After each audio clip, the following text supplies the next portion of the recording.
Hello there, this is Critical from Critical Media, just taking a look at the 2024 deluxe hardcover release of Star Wars, Vader's Castle, from Dark Horse Comics in this case.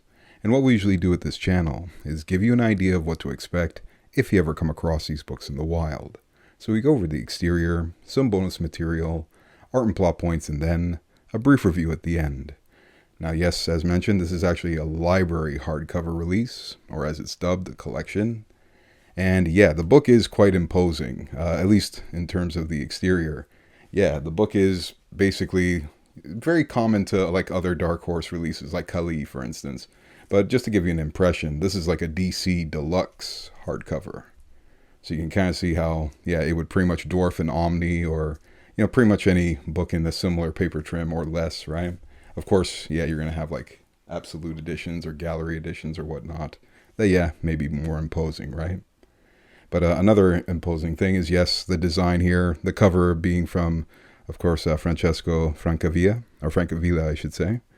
And that's another thing about this book. It does come from pretty intriguing creators here. Kevin Scott, who's worked so much around the Star Wars medium.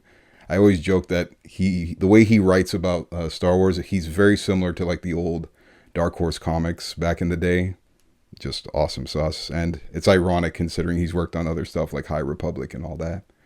But anywho, yeah, Francesco Francavilla and Derek Charm are pretty much the main two, but I feel like Robert Hack and Kelly Jones should also get top billing in this book. But anywho, that's all besides the point.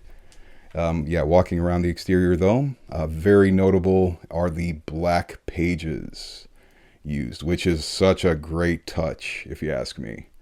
And it is a quite sizable book, and being a library edition, they did add this, at least a connected ribbon, attached ribbon, so it's pretty, I guess, premium quality when you get down to it.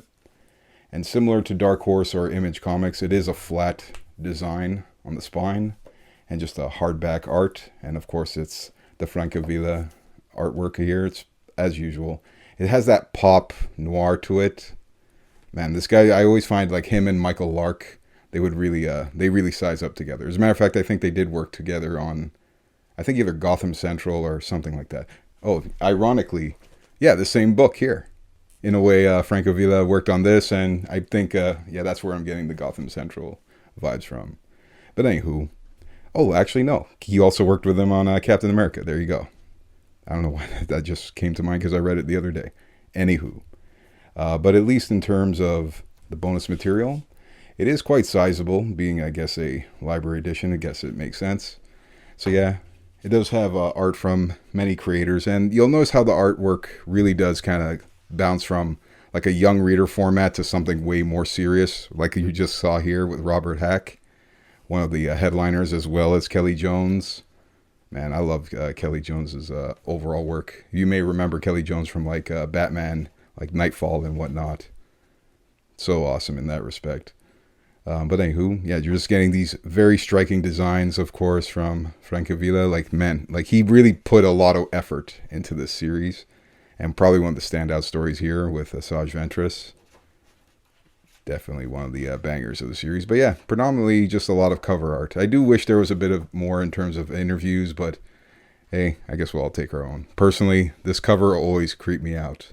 That's kind of how I always ended up keeping an eye out for the series. Certain cover designs always kind of helped pop it. And yeah, like you got your David Max, but this one surprisingly is like the best work personally I find from Derek Charm on the book. It's no offense to Derek Charm. It's just he has a certain art style that I guess caters to certain folks. And what this series ultimately kind of gives you, and maybe just as a quick summary, it's a bunch of short stories. Like there's a main narrative that kind of carries you through.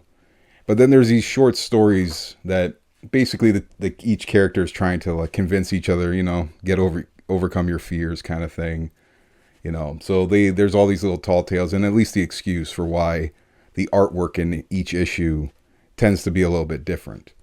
So often, whenever a story begins, it has like, a little cold open with the main characters, like for, I guess, the modern canon of the story, and then it does those little flashbacks to the tales. And yeah, it's predominantly Derek Charm and Francesco Francavilla. But as mentioned, you're getting a lot of other artists here. I think Nick Brockenshire is probably the other standout here. And Paul Wilson, he reminds me so much of Dark Horse Comics anytime I come across an issue. But another interesting thing about this book as well, it does collect several series. So yes, it has the Tales from Vader's Castle, Return to Vader's Castle, the one-off, which was kind of like this, I guess, annual, you can say. And then it does the finale of Ghosts of Vader's Castle. And the stories, they actually happen basically throughout the original trilogy of films. So like one's like before, I guess you could say it kind of happens before the Death Star or just around it. Then the other ones are like in between, like I'd say Empire Strikes Back. And then the other one is like post Return of the Jedi. So I kind of like how it does, broaden throughout the entire series. Probably the only character you're going to remember is maybe Vane, like Darth Vader's assistant or servant, I should say, in his castle. You may have remembered him from like Rogue One. But the reason why I bring it up that it's interesting is that for any of you who are returning to this channel, you may know, yes, I have a mad love for Dark Horse and how they stewarded the Star Wars franchise from like the late 80s up until, Disney took over the franchise in like 2012-ish, right? And I always appreciated that. Their run was always so consistent, but I always felt bad that they lost the license. And Disney gets it. Marvel does the comics, which I have to admit are fantastic. There's a few that maybe could be a little bit better, but I'd say overall it's been very strong. But what they did was they kind of, I guess, afforded young readers, some of these stories, I guess, to their different imprints. And they used IDW Comics to do it. So the reason why I bring it up that it's so interesting is that I often used to criticize Marvel for not giving Dark Horse credit in, some of their reprinted releases. Ironically, Dark Horse kind of does the same thing to IDW here, where they don't really mention IDW Comics at all. So I guess it's kind of ironic. Just a little weird little nerd knowledge there. So yeah, just the whole cycle of it all. But back to the nature of this channel.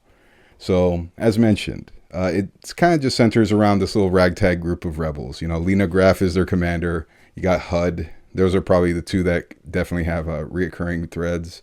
You have Screet in this first story, and Crater, which is like, I guess, Lena's family droid. Been with her family since like the Clone War days. And at least in this opening arc, there is this character G3. So yeah, just on a run. They're flying away from TIE fighters. They get shot down from their freighter. And wouldn't you know it, they end up on Mustafar, where Vader's castle is. And as mentioned, each story, it kind of does this thing where each one of them kind of brings up a story to kind of, or some sort of, tall tale to kind of lower the tension. So like, yeah, in the opening story, the droid tells a story about way back in the day of Star Wars Rebels with like Kanan and Hera, right? And go figure, it's like, I guess, hearkening to one of my favorite Star Wars series, right? But nonetheless, it's just interesting how each kind of story uses that cold open logic, uses this main ragtag group lost on Mustafar going to Vader's castle just for any sort of refuge, and how it always uses either Derek Charm or Frank Avila's artwork, and then it rolls into the main story. Like this awesome one here. Personally, this one's a standout. Basically, Clone Wars. They're basically it's just Obi-Wan and I guess Adigalia in this case. They just happen upon Count Dooku. I love how this story is like a nice love letter to the actual actor, Christopher Lee, because it has a lot of Dracula tomes to it. Because it kind of has that, vampire, zombie kind of aspect to it. And you're getting pretty awesome work from Kelly Jones. I mean, how do you look at this image and not think of Dracula? Especially with the whole Christopher Lee thing, right? But yeah, very striking art. And that's what I'm saying. Like, you're not expecting this from a series that's meant for young readers. Which is why, it tends to, I guess, what's the word? It tends to at least impress you way more than you were expecting. But yeah, I guess the general narrative of the first arc, it is what it is. Like, it's just an introduction to the characters, their plot, and it's a surprising end in that respect. Not all characters make it out, let's just put it that way. Again, pretty surprising for a kid's story. But another highlight here is Robert Hack on this awesome story. It's surprisingly about Ewoks, and I know you're going to think, wait, Ewoks, how is that ever entertaining? But it is in this case. because it does have that horror tone. And as you're thinking, for any Star Wars nerds out there like me, you may remember the Gorax. This is such an awesome callback to it. Even these Duloks, like Ewoks, they're the other tribes, I guess. But yeah, just impressive work by Robert Hack in this case. I swear he took this image straight from the movie. Those old, Ewok movies from back in the day. But yeah, it just reminds me so much of it. It has a great little twist in its story. Very Shyamalan-esque. Not bad considering when you read the story, you're like, wow, there's really that kind of harsh politics in the Ewok communities. Damn. Like, seriously. But yeah, even though you're seeing some artwork here, admittedly, this is like the Derek Charm kind of stuff. Kind of reminds me of those old Disney magazines or from back in the day. But even though you're kind of seeing, kind of flat art here, the stories themselves still carry forward, and they still feel very much like an earthy Star Wars, rich story. And that's what I mean. It kind of reminds me a lot of the good old Dark Horse days, the kind of content they would cover. But it doesn't stop like some of these awesome projections here. This is probably one of my other favorite, I guess, Derek Charm kind of aesthetics. This great little design here. But I guess another little highlight to all this jazz. Yeah, just the overall designs by Frank Avila. Like I said, he has this almost noir pulp aspect to it. And you'll notice something about this guy. He always does his own colors, which is probably why he controls the dark so well on each panel, I guess. It's, just in general, very impressive. And the whole, I guess, characterization of this character here, Vane. You even get his backstory, which is impressive here. But nonetheless, yeah, you're getting pretty good work. I think this is, forgive me, I think her name is Megan Levins or something.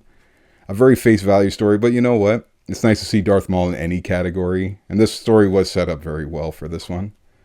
An awesome Tarkin story. Again, Kelly Jones.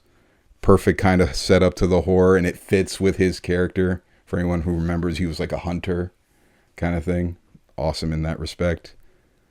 But yeah, just impressive how the story itself, how it manages to tell all these little Star Wars tales, but keep the main narrative interesting. This whole, hostage scenario that eventually drums up.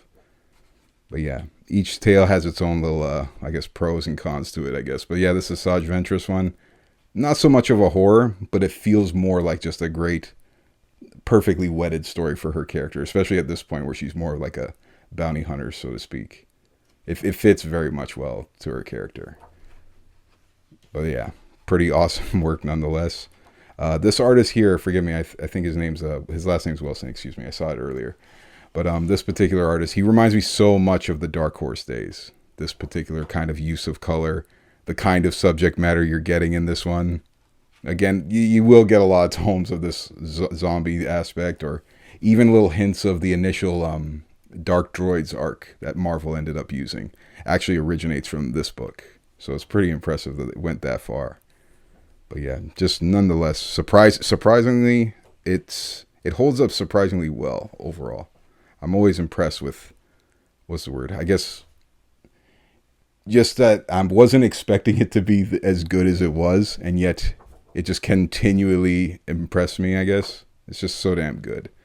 At this point, yeah, the story is pretty much getting toward the post Return of the Jedi era. But one thing I like about this particular one is, it has, it starts to introduce more so Frank Avila doing more so the artwork, and Derek Charm often taking more of a step back. But pretty much this callback here to Jackson, I always thought of him as Bucky O'Hare, and I think a lot of people do. But it's impressive that he gets the reference and it fits so well in this particular series.